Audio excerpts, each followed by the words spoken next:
Spoštovani in spoštovane, prav lepo pozdravljeni na današnji novinarski konferenci, ki jo organiziramo skupaj Policijska uprava Novo mesto in Generalna policijska uprava.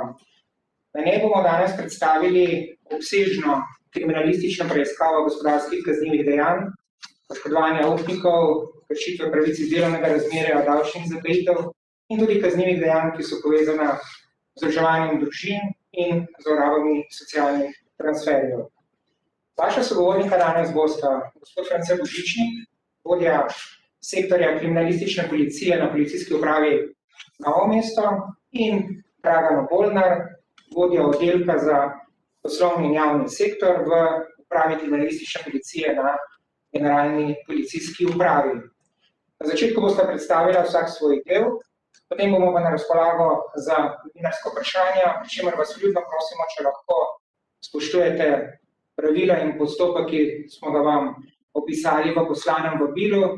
Če boste želeli potem zastaviti vprašanje, prosimo, da pri svojem imenu dvignete roko, in ko vam bomo tako ustno kot tudi tehnično dodelili mikrofon, boste pri sebi videli opozorilo Unmute me, in ko ga boste kliknili, lahko takoj zatem zastavite novinarsko vprašanje. Pri tem vas prosimo, če se lahko predstavite in poveste, kateremu govorcu zastavljate vprašanje. Toliko za uvod. Začel bo gospod Božičnik, ki bo predstavil vsebino kriminalistične preiskave. Gospod Božičnik, izvolite. Kriminalisti sektorja kriminalistične policije Policijske uprave Novo mesto smo v sodelovanju s policijskimi postajami v dalj časa trajajoči preiskavi obravnavali več sklopov kaznivih dejanj s področja gospodarske kriminalitete. Preiskovali smo kazniva dejanja oškodovanja upnikov, kršitev temeljnih pravic delavcev, davčne zatajitve in ostala kazniva dejanja. Skupno smo v tem obdobju obravnavali 746 kaznivih dejanj, povzročena škoda pa je znašala več milijonov evrov. Vzporedno pa smo pri preiskovanju prej opisanih kaznivih dejanj zaznali tudi kazniva dejanja povezana s tako imenovanjem združevanjem družin. Gre za kazniva dejanja overitev lažne vsebine in ponareditev ali uničenje poslovnih listin. Kazniva dejanja pa so izvrševali državljani tretjih držav ob pomoči svojih delodajalcev, ko so na pristojne upravne enote podajali vlogo za združevanje svojih družinskih članov. V tem obdobju smo zoper večje število vlagateljev podali kazenske ovadbe za skupno 1100 kaznivih dejanj, kazenske ovadbe pa so bile podane tudi zoper delodajalce in pravne osebe. Vlagatelji so navajali lažne podatke o svojih prejemkih z namenom, da so zadostili pogojem za dosego cenzusa za preživljanje svojih družinskih članov. S takšnim načinom so spravljali upravne enote v zmoto, da so vlagateljem izdajali dovoljenje za začasno prebivanje, nadaljevanje pa tudi dovoljenje za stalno prebivanje svojih družinskih članov. Delodajalci so zaposlenim na plačilnih listah lažno prikazovali stroške, kateri pa dejansko niso nastali, in sicer nerealno zvišanje bruto plač za čas, ko so morali izkazovati višje sredstva, lažni stroški prevoza na delo, lažni stroški službenih potovanj, visoki zneski nadomestil za prehrano, lažne stimulacije za opravljeno delo, nadomestila za ločena življenja in lažni terenski dodatki, vse v cilju za dosego cenzusa. Po pridobitvi dovoljenj za svoje družinske člane pa so posledično na podlagi realnih prihodkov pričeli koristiti socialne transferje, ki so na razpolago na območju Republike Slovenije. Pri preiskovanju kaznivih dejanj smo sodelovali s pristojnimi upravnimi enotami, Inšpektoratom Republike Slovenije za delo in Finančno upravo Republike Slovenije. Upravne enote so v določenih primerih tudi same zaznale nepravilnosti. Večji del tovrstnih kaznivih dejanj pa so bili odkriti z lastno dejavnostjo. V kriminalističnih preiskavah smo zasegli večjo količino poslovne dokumentacije, pridobili bančne podatke, izvedenih je bilo preko 30 hišnih preiskav pri različnih delodajalcih in računovodskih servisih. Pri preiskovanju kaznivih dejanj kršitev temeljnih pravic delavcev so bile ugotovljene tudi zlorabe bolniških odsotnosti in zlorabe subvencij čakanja na delo, in sicer na način, da so zaposleni dejansko opravljali v tem času dela pri delodajalcih. Pri pregledu in vrednotenju zasežene poslovne dokumentacije smo ugotovili, da so vlagatelji morali del pridobljenih socialnih transferjev gotovini vrniti delodajalcem kot plačilo usluge za izdelavo prirejenih listin ali pa so te usluge oddelali v obliki neplačanega nadurnega dela. Vlagatelji oziroma združevalci so bili zaposleni v gradbeni dejavnosti, pa tudi v pekarni. Kriminalistično preiskavo je usmerjalo Okrožno državno tožilstvo v Krškem in Okrožno državno tožilstvo v Novem mestu. V nekaterih primerih pa so bile ustanovljene tudi delovne skupine in specializirane preiskovalne skupine.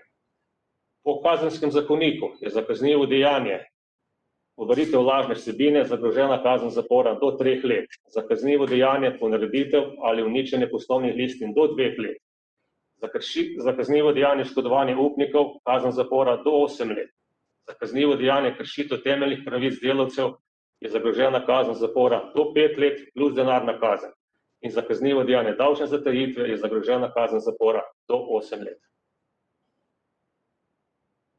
Hvala lepa gospodu Božičniku za njegovo predstavitev. Nadaljeval bo gospod Dragan Obolnar, vodja oddelka za poslovni in javni sektor z Uprave kriminalistične policije na Generalni policijski upravi, ki bo spregovoril nekaj informacij o delu policije na tem področju. Gospod Obolnar, izvolite. Ocenjujemo, da je ta kriminalistična preiskava glede na predstavljene izsledke v svojem načinu storitve edinstven in drugačen od ostalih. Storilci so v celotni zadevi sistematično organizirali celotne sklope kaznivih dejanj, v določenem delu tudi s sodelovanjem delodajalcev in delavcev. To je zagotovo otežilo tako zaznavo kaznivih dejanj, kot tudi kasnejšo kriminalistično preiskavo. Prav tako je bilo ugotovito celovito dvojno vodenje dokumentacije za delavce, in sicer je bila ena dokumentacija prirejena za potrebe morebitnega nadzora pristojnih organov, hkrati pa ročno vodena tudi za vse zaposlene delavce strani storilcev. Vsa ta dokumentacija je bila tudi zasežena in zavarovana na hišnih preiskavah in je na podlagi pregleda bil ugotovljeno, da odraža dejansko stanje poslovanja. Slednjega, presistematičnega in strokovnega dela vseh preiskovalcev v konkretnem primeru ne bi bilo mogoče odkriti. Uspešni preiskavi je zagotovo pripomoglo tudi zelo dobro sodelovanje z drugimi pristojnimi organi in institucijami ter sodelovanje s pristojnim državnim tožilstvom, ki je usmerjalo predkazenski postopek. V kriminalistični preiskavi v Novem mestu so bila ugotovljena tudi specifična kazniva dejanja povezana s problematiko združevanja družin tujcev. Ta problematika pa se navezuje tako na različne zakonodaje in posledično na različne pristojnosti državnih organov in institucij. Storilci so na tem področju uporabljali različno prirejeno in ponarejeno dokumentacijo, seveda pa vse v sodelovanju torej delodajalcev in delavcev, s čimer je bilo oteženo odkrivanje strani pristojnih oseb, nadzornih organov in institucij v konkretnih primerih. O vseh ugotovitvah so bili seznanjeni pristojni organi, ki so v določenem delu sami zaznali ta kazniva dejanja in tudi naznanili, prijavili. Sicer so sodelovali tudi pri odkrivanju in preiskovanju. V vseh ugotovitvah v konkretnem primeru so bile s kazensko ovadbo obveščena pristojna državna tožilstva, ki so usmerjala predkazenski postopek. Izpostavim lahko, da je v enem izmed zaključenih predstavljenih sklopov zadev primerov že bila izrečena sodba v višini 8 let zapora, kjer je osumljeni sklenil sporazum za priznanje krivde, za očitana kazniva dejanja oškodovanja upnikov, kršitev temeljnih pravic delavcev, ponareditev linčenja poslovnih listin ter overitev lažne vsebine. Na policiji ugotavljamo, da so izvrševanje teh specifičnih kaznivih dejanj zelo dobro organizirana, sistematično izvedena, pogosto povezana s tujino. Storilci pa z manipuliranjem finančnega, dokumentarnega in blagovnega toka zakrivajo sledi in s tem onemogočajo organom nadzora ugotavljanje teh nepravilnosti in seveda posledično tudi ugotavljanje kaznivih dejanj. Kriminalistične preiskave na tem področju so vedno bolj obsežne, kompleksne, strokovno zahtevne, pa tudi dolgotrajne, še posebej v primerih, ko so zadeve povezane s tujino. V konkretnih primerih oškodovanj upnikov lahko izpostavimo, da so bili največkrat oškodovane pravne osebe, torej podjetja, banke, v določenem delu pa seveda tudi Finančna uprava Republike Slovenije, s čimer je bil oškodovan tudi proračun Republike Slovenije. Prednostni nalogi slovenske policije na področju odkrivanja in preiskovanja gospodarske kriminalitete je preiskovanje težjih oblik gospodarskih kaznivih dejanj, pri katerih nastaja največja materialna škoda ali velika protipravna premoženjska korist, ter varovanje finančnih interesov Republike Slovenije in Evropske unije. Med ta kazniva dejanja lahko vrstimo tudi primere predstavljene iz kriminalistične preiskave v Novem mestu.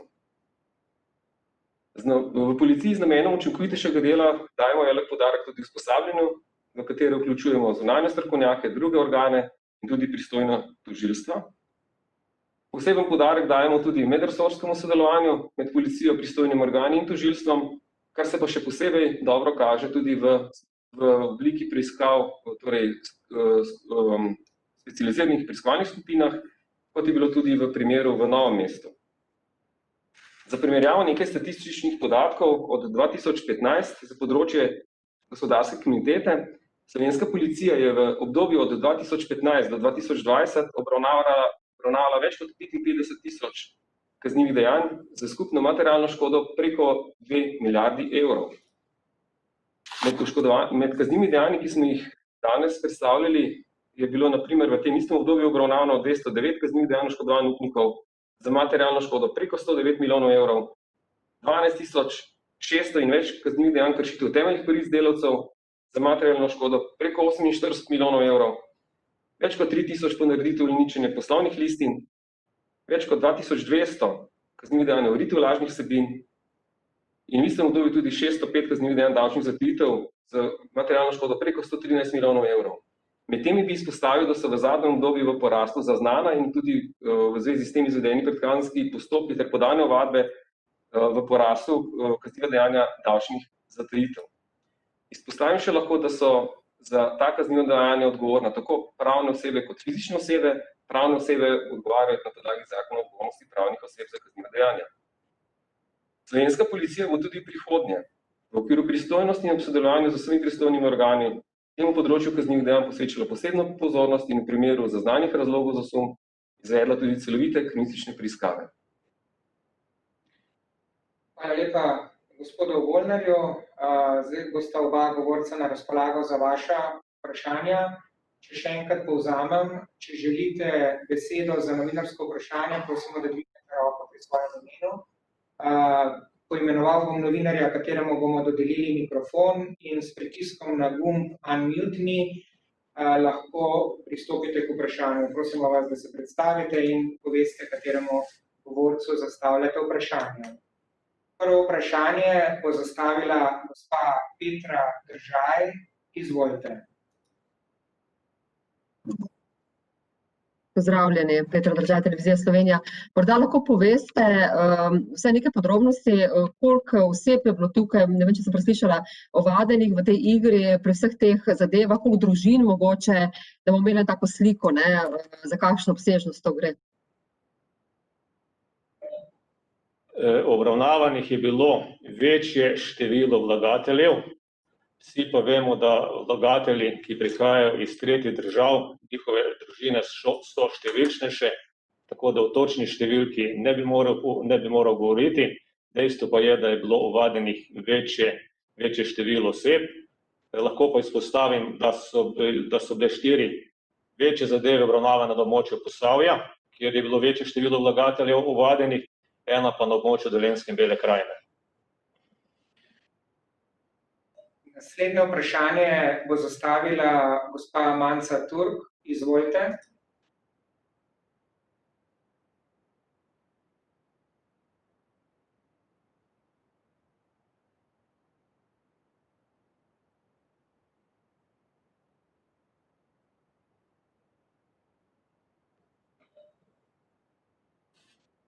Gospa Manca Turk, ne slišimo vas, lahko zastavite vprašanje, prosim.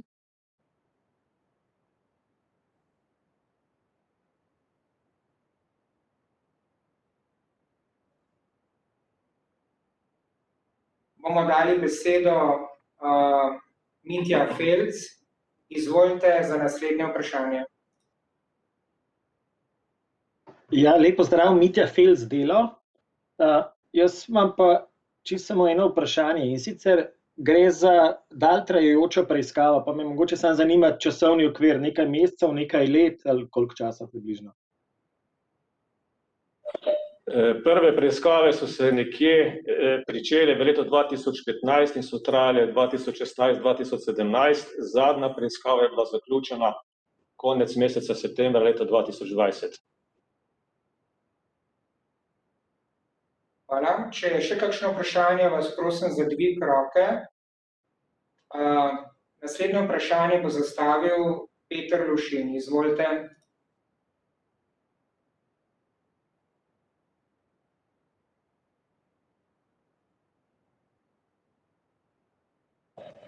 Aha, se slišimo, ja. Lušin Peter, Dnevnik. Jaz imam pa to vprašanje, če ima mogoče kdo od sogovornikov podatek, kaj se dogaja s tem v upravnih postopkih. Torej, predvidevam, da sledijo neki postopki, v katerih prihaja do razveljavitev teh odločb in podobno.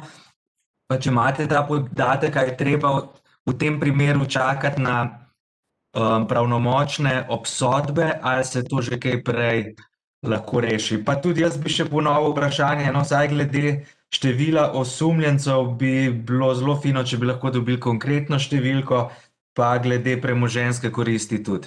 Hvala lepa.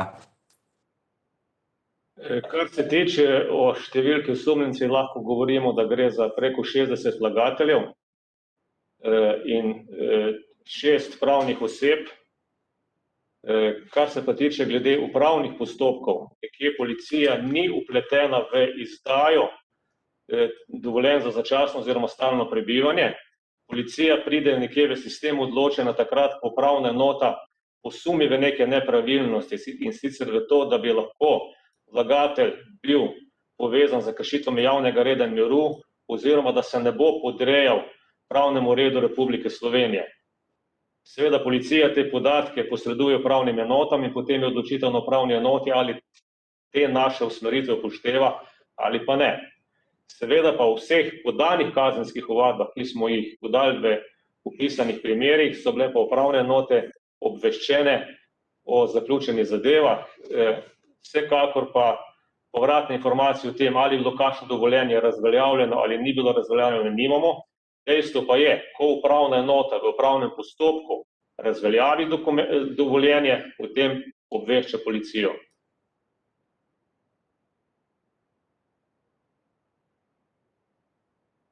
Hvala lepa. Naslednje vprašanje bo zastavila gospa Petra Držaj. Izvolite. Mogoče lahko poveste samo še vse približno starost teh ljudi, se pravi teh iznajdljivih podjetnikov. Podjetniki so oziroma delodajalci so v starosti od 30 pa do 70 let, vlagatelji za združevanje družin pa gre za delavce v teh podjetjih v starosti od 20 let naprej. Hvala lepa. Če je še kakšno vprašanje, vas prosim za dvig roke. Naslednje vprašanje bo zastavil gospod Jože Žura. Izvolite.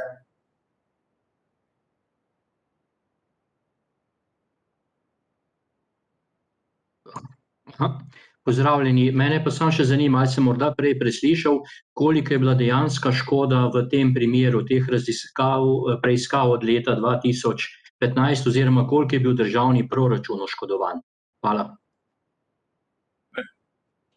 V teh preiskavah lahko izpostavim eno izmed zelo obširnih preiskav, ki je bila nekje zaključena v prvi polovici leta 2016. Preiskovala so se kazniva dejanja od leta 2011 naprej in nekje smo prišli do zaključka, da je bil od leta 2011 do 2016 državni proračun oškodovan za preko 8 milijonov evrov.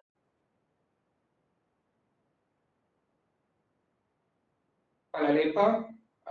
Če je še kakšno vprašanje, sta sogovornika na razpolago, vas prosim za dvig roke.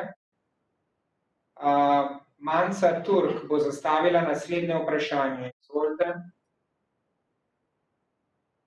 Lepo pozdravljeni, Manca Turk na tej strani s kanala. Se tokrat slišimo? Slišimo. Super. Mene pa zanima, če lahko poveste, iz katerih držav točno so bili ti storilci in pa kakšno korist so od tega početja imeli delodajalci. Tako delodajalci kot tudi vlagatelji so praviloma državljani tretjih držav. Delodajalci so tudi državljani Republike Slovenije, ki pa seveda izhajajo iz teh tretjih držav. Še kakšno vprašanje, prosim, če lahko dvignete roko. Manca Turk, vam dajem še enkrat besedo, izvolite. Tole me še zanima, torej kakšno korist so od tega početja imeli delodajalci? Delodajalci niso odvajali predpisanih davščin, plus tega so od teh vlagateljev prejemali gotovino za opravljene usluge.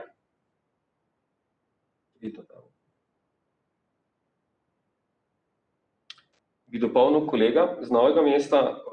Storilci so poleg opisanega seveda s temi manipulacijami med teh finančnih tokov in priznavanjem neresničnih terjatev v lastno korist seveda pridobili protipravno premoženjsko korist, hkrati poškodovali tudi upnike, pri čemer so bili oškodovani tako podjetja, banke, pa tudi Finančna uprava Republike Slovenije, s tem pa tudi proračun.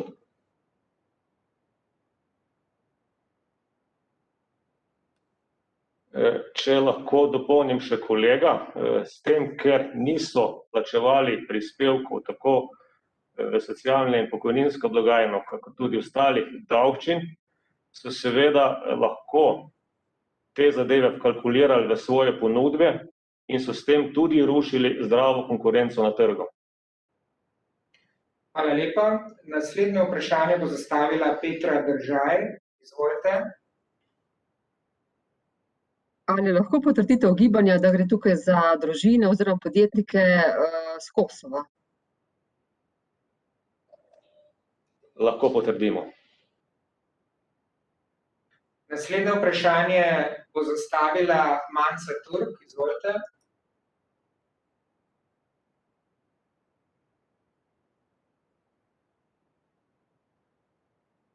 Prej ste omenili usluge. Kakšne usluge? Delodajalci so seveda prirejali listine, s katerimi so potem vlagatelji na upravnih enotah pridobili dovoljenja za začasno oziroma stalno prebivanje svojih družinskih članov.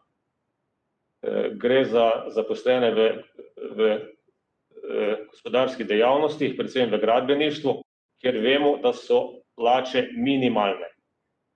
Vlagatelj, ki je hotel združiti svojo družino in jo pripeljati na območje Republike Slovenije, je pač moral izpolnjevati cenzus za preživljanje svojih družinskih članov.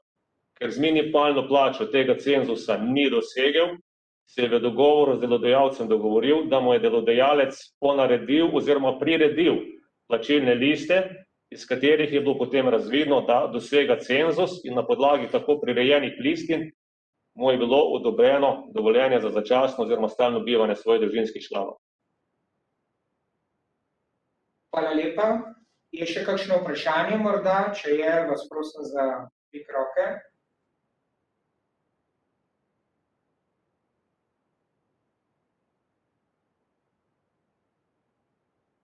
Okej, kot kaže, ni več novinarskih vprašanj. S tem bomo pripeljali novinarsko konferenco v koncu. Jaz vas, novinarje, vljudno prosim, če lahko v tem okolju, če želite, izpolnite še anketo, da nam morda date povratno informacijo, kako je današnji prenos in novinarska konferenca tekla, če je bilo vse v redu, oziroma če bi bilo potrebno, da dobimo kakšno povratno informacijo za izboljšavo, in se vam za to tudi zahvaljujemo. Anketa se bo pokazala na desni strani v tem okolju. Sicer pa se vam zahvaljujem za sodelovanje, tako kot tudi obema govorcema, in s tem zaključujem novinarsko konferenco. Hvala lepa in nasvidenje.